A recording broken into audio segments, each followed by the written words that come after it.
Izin anu Prof. Recording in progress. Share screen.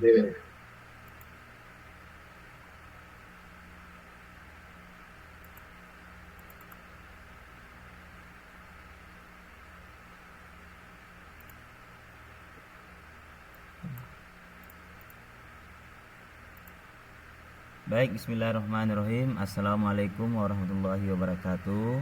Waalaikumsalam warahmatullahi wabarakatuh. Alhamdulillah di pagi hari yang cerah ini, yang penuh berbahagia, anak-anakku semua masih bisa datang, berkumpul, bertatap muka untuk melanjutkan pembelajaran agama Islam kita yang sudah tertunda beberapa kali ya. Sebelum kita belajar, terlebih dahulu kita berdoa bersama-sama agar apa yang kita pelajari di hari ini bernilai ibadah insya Allah Subhanahu wa ta'ala. Mungkin kita berdoanya bareng-bareng aja nak ya. Ya Pak. Bismillahirrahmanirrahim. Raditu billahi rabban wa bil islami dinan wa bi Muhammadin nabiyyan wa rasulan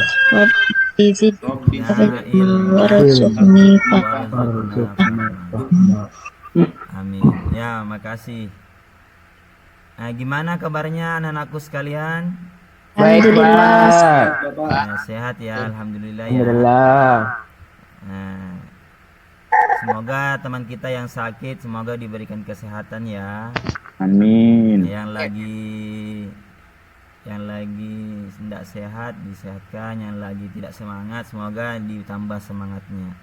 Amin. Baik anak-anakku sekalian, di pertemuan yang sangat berbahagia ini kita akan melanjutkan ke materi kita yang selanjutnya. Tentu materi yang tidak kalah menarik dengan materi-materi yang sebelum-sebelumnya ya, yaitu tentang sejarah dan peran tokoh ulama penyebaran ajaran Islam di Indonesia. Nah, sebelum kita masuk ke materi, mungkin anak-anakku sekalian masih ada yang ingat materi kita di pertemuan sebelumnya. Apa itu materinya? Syu'abul Iman Bapak. Betul sekali. Alhamdulillah ya, berarti masih ada yang ingat ini materi yang sebelumnya ya. Syu'abul Iman ya. Iman itu apa kemarin nak? Iman adalah Percaya. Percaya atau yakin ya.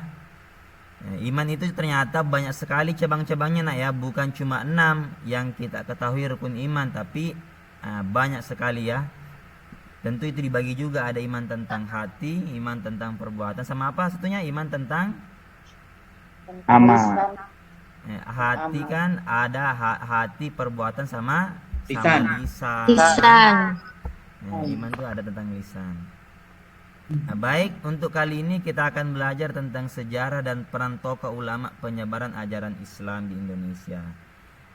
Di materi ini insya Allah cukup 2 yang akan kita capai ya di dalam tujuan pembelajaran. Pertama, peserta didik diharapkan dapat menjelaskan sejarah dan peran ulama dalam menyebarkan ajaran Islam. Yang kedua, peserta didik mampu menganalisis sejarah dan peran ulama dalam menyebarkan ajaran Islam. Sebelum itu Bapak pengen tanya dulu deh kepada anakku sekalian. Mungkin kalian sudah pernah mendengarkan apa itu sejarah dan ulama ya? Sejarah itu apa anak-anakku sekalian? Ada yang sudah pernah dengar kan? Sesuatu yang terjadi di masa lalu. Ya betul ya, sesuatu yang terjadi di masa lalu. Ada lagi? Kejadian di masa lalu, Pak. Kejadian di masa lalu, betul ya, tidak ada yang salah ya. Kalau ulama itu apa nak? Ulama, ada yang pernah dengar kata ulama? Ulama alim, orang yang pintar ngaji, Pak. Orang yang bisa ngaji, orang alim ya. Orang yang Banyak ilmunya. Banyak ilmunya, keramahnya. Saya pikir sudah familiar anakku sekalian mendengar kalimat-kalimat ini. Betul ya, sejarah itu adalah peristiwa atau kejadian di masa lalu ya. Mungkin sering mendengar kan kata-kata istilah apa itu masa lalu harus dilupakan. Nah, ya kan? Sering mendengar kan? Belum. Ternyata itu tidak mesti betul ya nak ya. Ternyata ada juga beberapa sejarah atau masa lalu yang perlu kita ingat ya. Perlu kita ingat. Jangan sampai kita sebagai anak terdidik lebih banyak mengenal nama-nama artis kan, nama-nama K-pop, nama-nama pemain drakor semua dibandingkan lebih mengenal nama-nama ulama kita ya, nama-nama tokoh pahlawan negara kita. Insya Allah di kelas ini kayaknya lebih enggak seperti itu ya anak-anakku sekalian. Nah, mungkin saya pengen kasih dulu gambar dua gambar ini. Ya, di sebelah kiri kira-kira gambarnya siapa ini nak? Tokoh siapa ini? Oh, Kiai Haji Hasyim Asy'ari, Pak. Ah, betul. Ya, yang sebelah kiri ini yang pakai surban, yang nggak pakai kacamata ini namanya Kiai Haji Hasyim Asy'ari. Beliau adalah siapa nak? Pendiri siapa? Pendiri Nahdlatul Ulama, Pak. Pendiri Nahdlatul NU, Ulama. Ya. Yang di sebelah kanan ini siapa nak ini? Yang Kiai Haji Ahmad Dahlan, Pak. Nah, Kiai Haji Ahmad Dahlan ya. Beliau pendiri juga ya, salah satu pendiri organisasi besar di Indonesia itu Muhammadiyah. Muhammadiyah. Nah, insya Allah kalian sudah tahu ini nak ya. Nah, baru-baru juga kita baru memperingati kan ini hari santri kan, ada juga kemarin hari pahlawan. Coba kalau kita refleksi lagi, kalau kita memperingati hari pahlawan, siapa tokoh yang kita ingat kalau memperingati hari pahlawan? Soekarno terus kan ya. Kayaknya ini sudah efeknya ini kalau tidak pernah belajar sejarah ya. Bung Tomo, Pak. Nah, Bung Tomo ya. Beliau kan termasuk yang memproklamasikan kan revolusi jihad ya. Siapa yang mati dalam keadaan berperang termasuk orang yang mati syahid ya, Bung Tomo. Dirman. Nah, kita sekarang sudah masuk ke materi kondisi masyarakat Indonesia sebelum Islam itu datang. Ternyata sebelum Islam itu datang ada beberapa kepercayaan nak ya sebelum agama Islam itu masuk yang disebut dengan namanya sistem kepercayaan. Nah, di dalam sistem kepercayaan itu ada dua nak ya, ada namanya animisme dan apa yang kedua? Dinamisme. Ya, coba Pak Agus bacakan di sini apa itu animisme. Animisme itu apa? Animisme mempercayai setiap benda di bumi pada kawasan tertentu mempunyai roh atau jiwa yang harus dihormati seperti goa, pohon, dan batu besar, Pak. Betul ya. Kayaknya kalau kita lihat sekarang masih banyak ya kalangan-kalangan kita yang masih menganggap sebuah tempat dianggap keramat nak ya. Ada yang pergi ke kuburan, ke goa kan, ke pohon yang dianggap keramat sehingga ke tempat tersebut untuk meminta pertolongan. Padahal tempat kita untuk minta pertolongan hanya kepada siapa nak? Hanya kepada Allah Subhanahu wa taala. Pintar sekali ya. Ya, yang kedua ada namanya dinamisme. Coba Syahril dibaca apa itu dinamisme. Dinamisme yaitu keyakinan terhadap kekuatan yang berada dalam suatu benda dan mampu memberi manfaat dan mara bahaya seperti keris, batu aki, dan lain-lain. Contoh juga kalau orang Bugis itu kayaknya lebih kenal namanya apa itu kalau bukan keris nak ya. Badik. Badik ya kalau orang Mando ya, kalau orang Dayak orang Mando. Kalau animisme itu lebih fokus ke tempatnya nak ya, tempat yang dianggap sebagai tempat keramat. Kalau dinamisme itu lebih ke benda. Contoh keris, batu akik yang dianggap mempunyai energi sehingga dapat memberikan perlindungan ya. Ini ya paham-paham sebelum adanya agama Islam di Indonesia. Selanjutnya ada juga yang disebut dengan periode Hindu-Buddha ya. Jadi sebelum adanya agama Islam, agama menurut filosofi sejarah itu agama Hindu-Buddha dulu ya, yang masuk di Indonesia. Periode ini diperkirakan masuk sekitar abad ketiga Masehi nak ya. Kalau kita ibaratkan sekarang berarti kurang lebih 2020 tahun yang lalu kan. Sekarang kan sudah tahun 2023 nih. Jadi kurang lebih 2020 tahun yang lalu. Hindu sudah masuk di Indonesia. Hindu melekat dengan kasta dan Buddha. Lebih menekankan pada moral untuk menuju nirwana. Apa itu nirwana? Sudah ada yang pernah dengar kan nirwana itu apa? Surga. Nirwana itu adalah surga ya. Orang-orang Hindu Buddha itu menyebutnya surga sebagai tempat untuk berlabuh ya, yaitu disebut dengan nirwana namanya. Nah, baik anak-anakku sekalian, ternyata juga dalam penyebaran Islam itu ada beberapa versi ya. Ada yang mengatakan Islam itu masuk ke abad ke-7 Masehi dengan ditemukannya ada kampung Islam di Malaka. Di mana itu Malaka? Malaysia. Di Malaysia ya, sebelum terpisah. Makanya di Malaysia itu ada namanya Universitas Malaka namanya nak ya. Ada kampus namanya kampus Malaka namanya. Yang kedua ada juga yang mengatakan di abad ke-11. Nah, ditemukannya batu nisan Fatimah binti Maimun ya di desa Pesucia di Gresik. Ada juga ditemukannya batu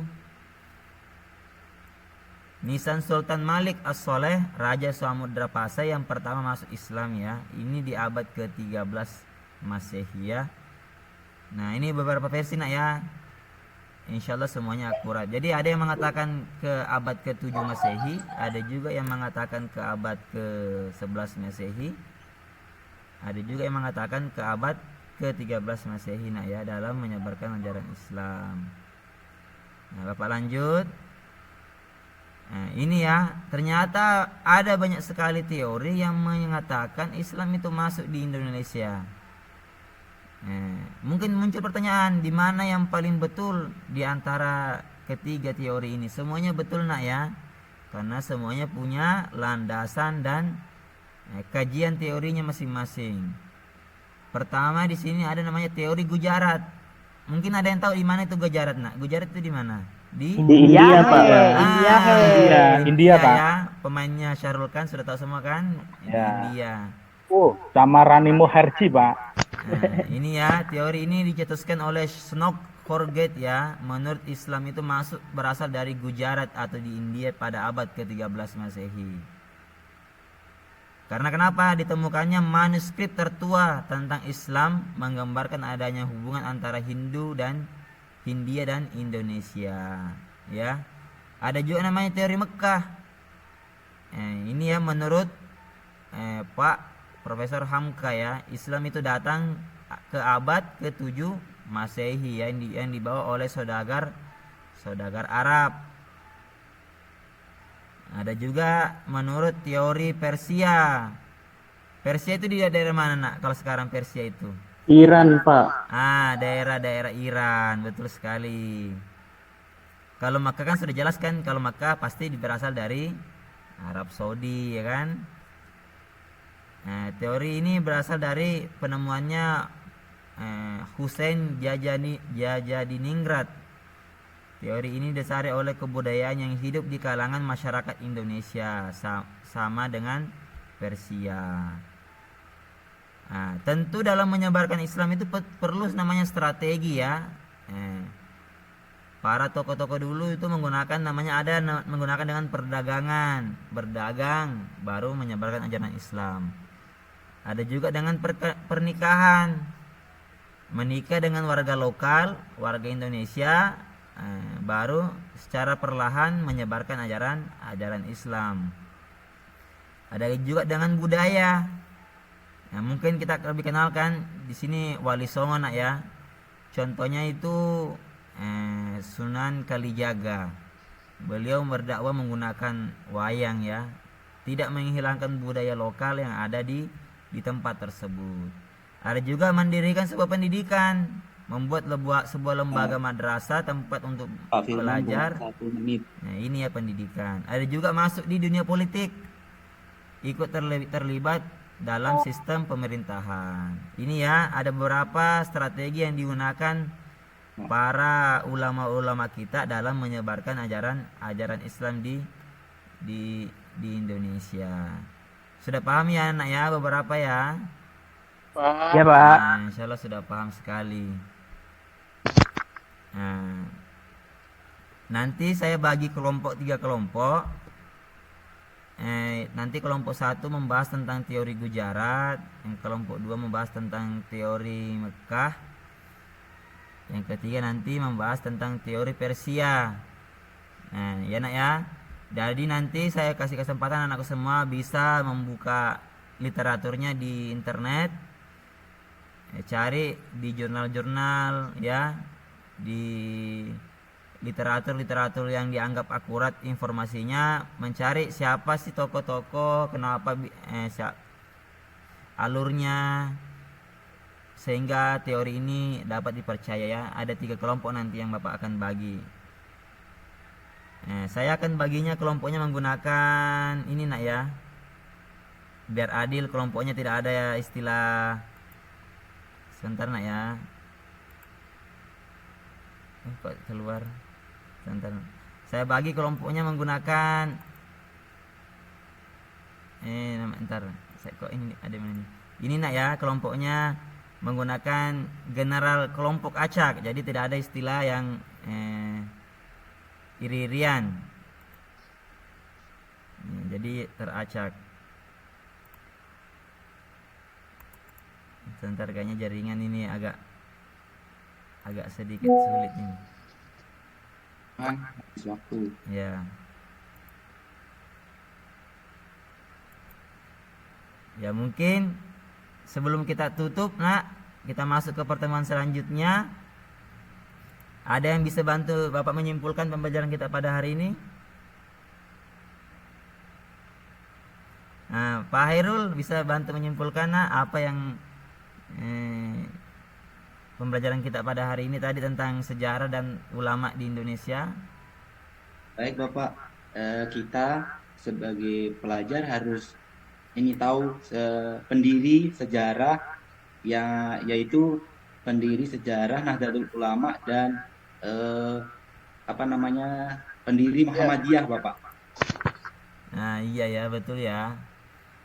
Apalagi mungkin Pak Syafi'i bisa dibantu? Ya, yang jelas dari pembelajaran ini sangat menyenangkan Pak. Kita akhirnya mengetahui tokoh-tokoh ulama yang dulunya kita nggak tahu. Tadi ada Hasyim Asy'ari, ada Ahmad Dahlan, ada disebutkan dari Bapak Buya Hamka. Jadi teman-teman kayaknya sama sependapat dengan saya tentang pembelajaran pada pagi hari ini Pak. Siap. Kasih nak ya Pak Hairul sama Syafi'i. Insyaallah di pertemuan selanjutnya materi tidak akan kalah menarik. Kita akan lebih fokus nanti membahas tentang siapa sih tokoh-tokoh yang menyebarkan Islam di Indonesia. Jangan sampai kita lebih kenal tokoh-tokoh yang lain, nama-nama artis, drakor ya. Ya. Nama-nama K-pop dibandingkan nama-nama tokoh-tokoh ulama kita. Nah, mari kita tutup pembelajaran kita pada pagi hari ini dengan sama-sama membaca hamdalah. Alhamdulillahirabbil alamin. Nah, sekian. Mudah-mudahan ada berkahnya pada pertemuan kita pada kali ini. Wassalamualaikum warahmatullahi wabarakatuh. Waalaikumsalam warahmatullahi wabarakatuh. Recording stopped.